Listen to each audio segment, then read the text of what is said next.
Pada pertengahan Mei 2014 silam, untuk pertama kalinya saya mendaki Gunung Rinjani dari jalur selatan. Tepatnya melalui Desa Timbanuh, Kecamatan Pringgasela. Saat itu, jalur ini masih belum direkomendasikan lantaran jalur menuju Danau Segara Anak sangat terjal.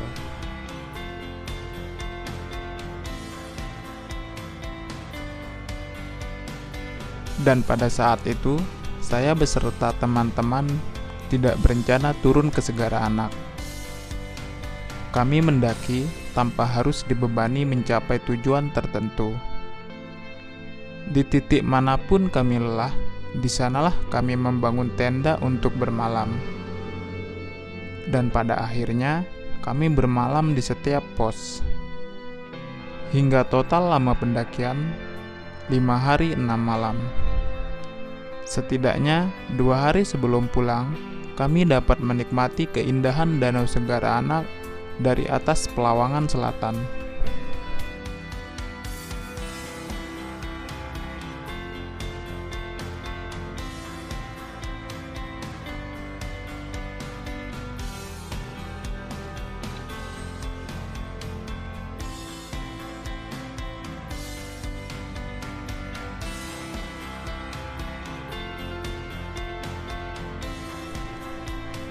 Tentu saja sangat jauh berbeda dengan pendakian kali ini. Setelah 7 tahun lamanya, di waktu yang nyaris sama, yakni sama-sama di pertengahan Mei, 2 hari selepas lebaran kemarin, saya dan 4 teman mendaki lagi melalui jalur ini. Ada beberapa perubahan yang saya jumpai, bahkan perubahan ini tak pernah saya dengarkan dari cerita teman-teman yang pernah mendaki melalui jalur ini, yakni pos 1 tempat kami bermalam 7 tahun lalu berubah menjadi pos 2. Pos 2 berubah menjadi pos 3, begitu seterusnya.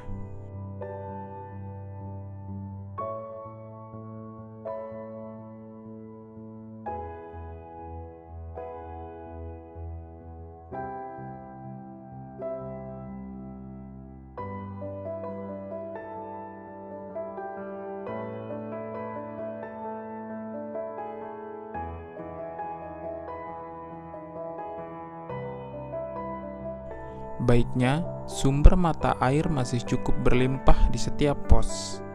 Tidak terlalu terdampak akibat gempa 2018 lalu. Perbedaan lainnya ialah, jika dulu setiap kami bermalam, tak satu pun tenda yang berdiri selain tenda kami, dan sepanjang jalur ketika kami naik dan turun, seingat saya, tak satu pun kami temui pendaki lain. Namun, kini, jalur ini sudah cukup ramai oleh pendaki lain, dan perbedaan yang membuat saya mengernyitkan dahi adalah waktu yang dibatasi lantaran pandemi yang masih melanda.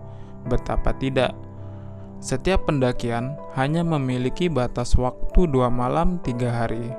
Sudah lama tidak naik, sekali naik tapi tidak lama. Terus terang, bagi saya kurang memuaskan. Meski begitu, saya selalu menikmati sajian keindahan yang disuguhkan Gunung Rinjani.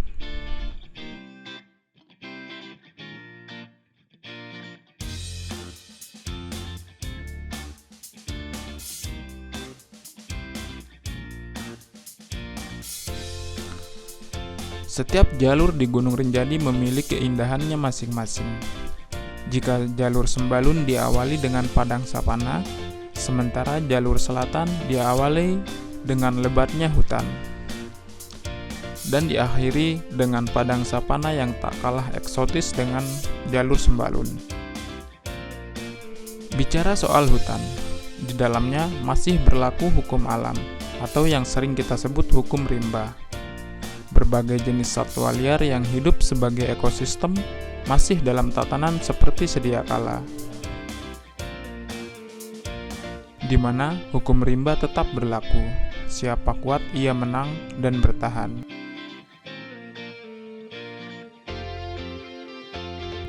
Dan jika satu predator mengalami kepunahan, maka satwa tertentu akan mengalami overpopulasi.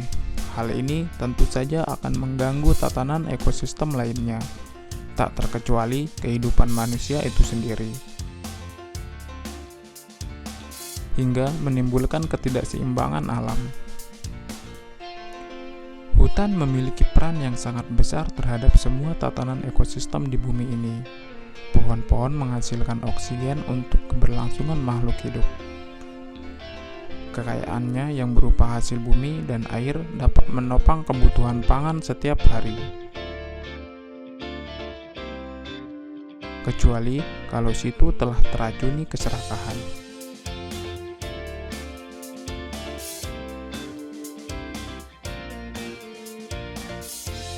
Meminjam istilah Mahatma Gandhi, bumi ini cukup untuk 7 generasi, namun tidak akan pernah cukup untuk 7 orang serakah. Ketika pohon terakhir sudah kita tebang, ketika sungai terakhir sudah tercemar, dan ketika ikan yang terakhir sudah ditangkap, pada saat itu kita baru akan sadar bahwa uang tak bisa kita makan.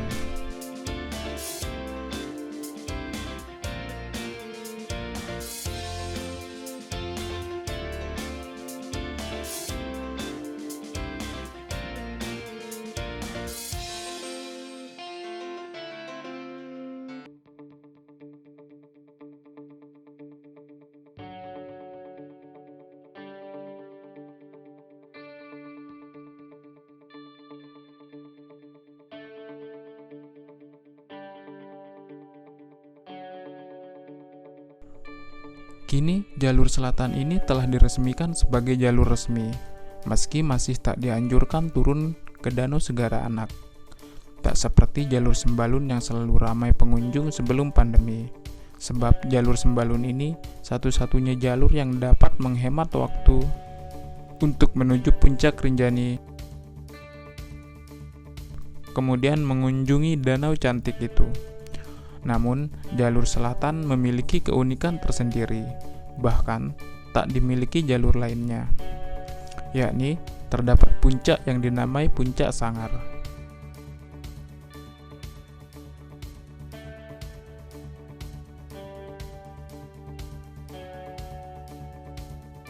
Di mana hanya beberapa pegiat alam yang mengetahui dan pernah mencapai puncak ini.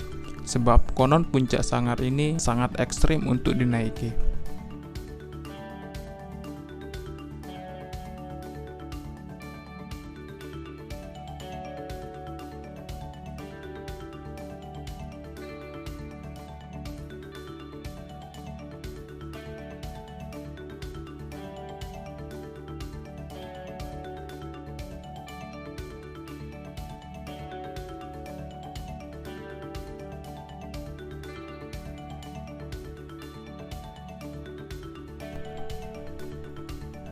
Bagi teman-teman di luar Lombok perlu diketahui bahwa masyarakat Lombok meyakini Gunung Rinjani sebagai rumahnya para wali, orang-orang alim dan bijaksana.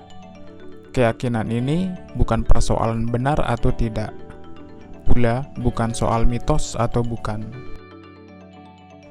Kalaupun cerita yang beredar ini dipercaya sebagai keyakinan, tentu akan diperdebatkan. Membutuhkan bukti empirik misalnya, atau dianggap sebagai sikap menyekutukan Tuhan. Namun, persoalannya bukan di situ, melainkan apakah keyakinan ini memiliki dampak baik atau buruk terhadap objek yang memiliki hubungan erat dengan apa yang diyakini, yaitu alam gunung itu sendiri. Dalam hal ini, Gunung Rinjani diyakini sebagai objek lingkungan rumahnya para wali, di mana keyakinan ini memiliki arti mitigasi lingkungan.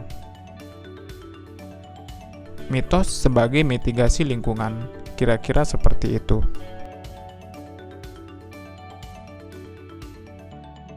Sebagai suatu keyakinan, segala mitos yang beredar di Gunung Rinjani bukan keyakinan yang berorientasi menyekutukan Tuhan Pencipta semesta, melainkan keyakinan yang berorientasi untuk melindungi kelestarian Gunung Rinjani dari segala bentuk kerusakan.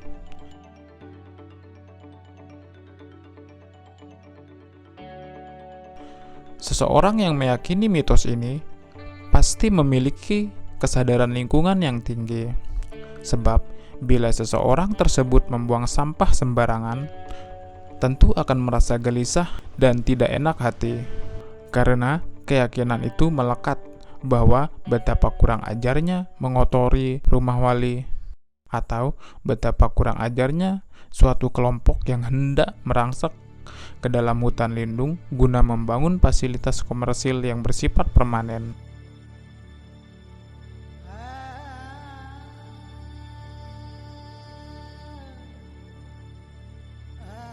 Seperti wacana pembangunan kereta gantung, pengadaan wisata helikopter, hingga penginapan di kawasan Danau Segara Anak.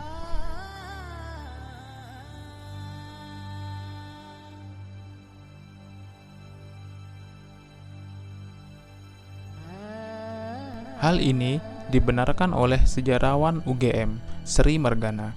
Mitos-mitos tersebut bagian dari mitigasi lingkungan untuk melindungi hutan.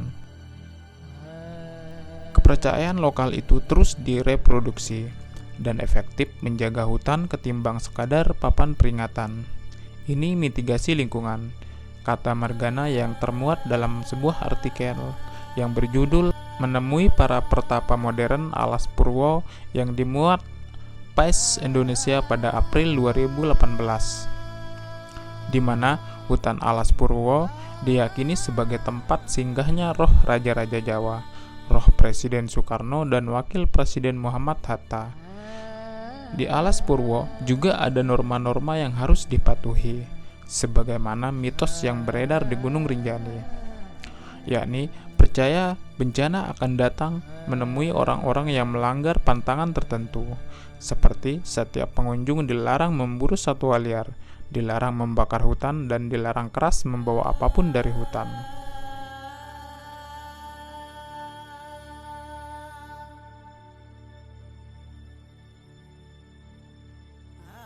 Artinya, mitos yang berkembang di setiap objek lingkungan apapun memiliki arti penting sebagai mitigasi lingkungan.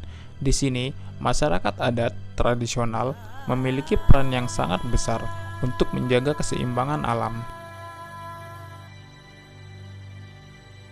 Bahkan, suku Baduy memiliki hutan larangan, di mana lokasi tersebut dilarang bagi siapapun untuk datang. Hal serupa berlaku dimanapun, tak terkecuali di Gunung Rinjani. Gunung Rinjani sebagai rumah para wali dapat dimaknai sebagai suatu kepercayaan untuk mendorong kesadaran lingkungan lebih tinggi.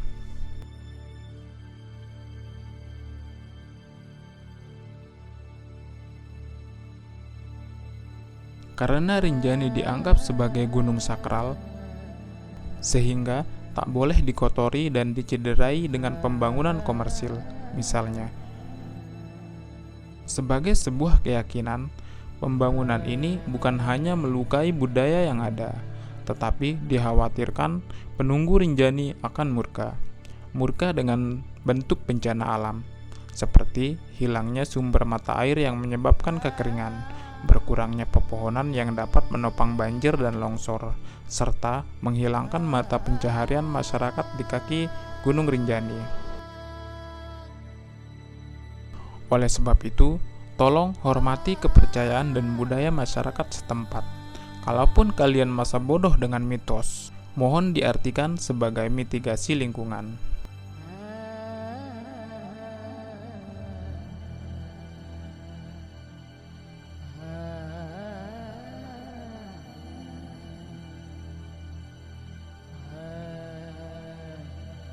Makhluk panah tak berdaya di hadapan semesta, hanya mampu berkaca bahwa takdir adalah kepastian yang nyata.